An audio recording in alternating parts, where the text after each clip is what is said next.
American culinary history is anything that America influences or influenced, or anything that influences or influenced America in terms of food. In other words, everything.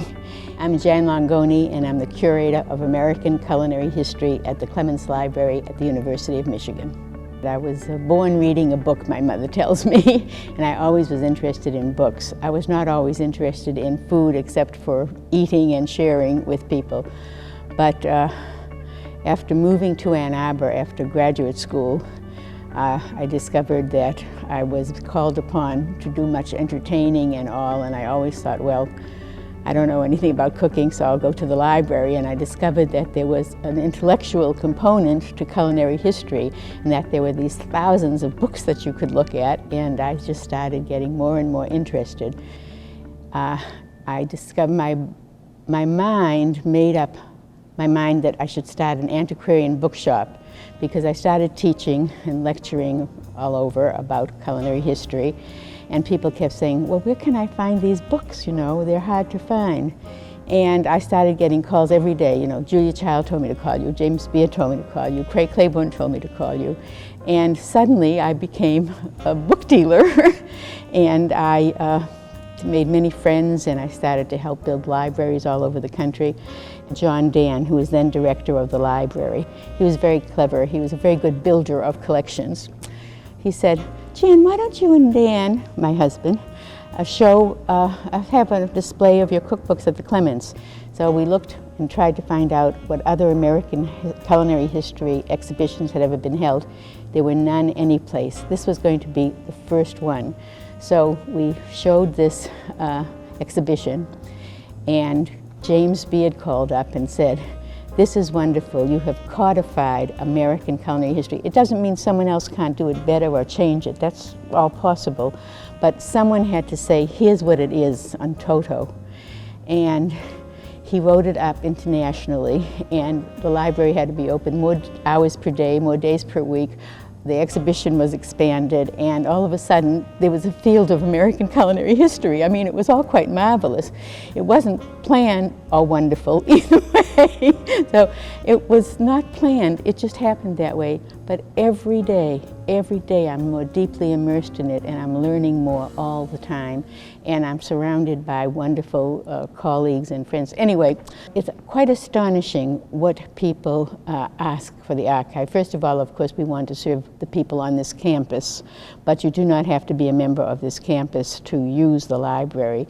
Any serious scholar can come and use the library. They must register, of course, and they can't bring pencils into the reading room, you know, this type of thing. This is an archival library, a research library, and we have many one-of-a-kind items from Columbus letters, George Washington letters, this type of thing. And so we have to be very careful. And some of the books we will show you are one-of-a-kind in the world. We never use the term cookbooks. We always say culinary material, because the archive has will have about 25,000 items, of which only a third are cookbooks. So whatever you're studying, you can find here in this collection. Every kind of person uses it. If you go to Zingerman's or you go to the bakery and you buy their Roadhouse bread, that bread comes from our books. Ari came and spent hours, and Frank, the head of the bakery, and Amy, they spent hours trying to figure it out. So the bread used to be called thirded bread, a third wheat, a third rye, and a third corn. And their bread comes from our books, so it thrills me. There's much interest in food today, but there are also people who don't care what they eat, and they eat only because they have to. And I'm sorry, because they're missing such a wonderful part of life. When I eat a tomato, I think of Christopher Columbus, because tomatoes are indigenous to the New World. And you have to eat, so why not know more about it, more about everything? You want to know more about music, you want to know more about electricity, you want to know more about automobiles. Whatever your interest is, you should pursue it. So I would recommend to people, learn more about what you eat, where it comes from, and enjoy it. Enjoy it. It's a wonderful thing to share with people.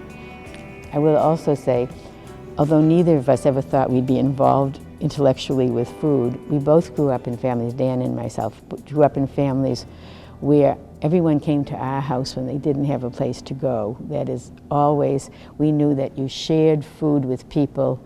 That was a very important part of your life, and food was to be respected, and the people who were at your table were to be respected. I say one of the reasons I love my husband is because when he buys a special bottle of wine, the first thing he says is, who should we share this with? This is very nice.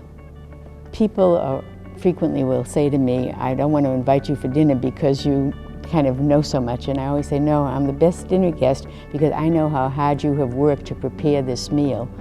And so don't be afraid, and I'm always very grateful for people sharing their things with me. I should tell you, people always say they like to go to restaurants with us because we know the chefs and we know, and so we're always getting little tastings of this and that, and that's nice. One of the perks. So all in all, we're part of the whole community, and it's been an honor and pleasure.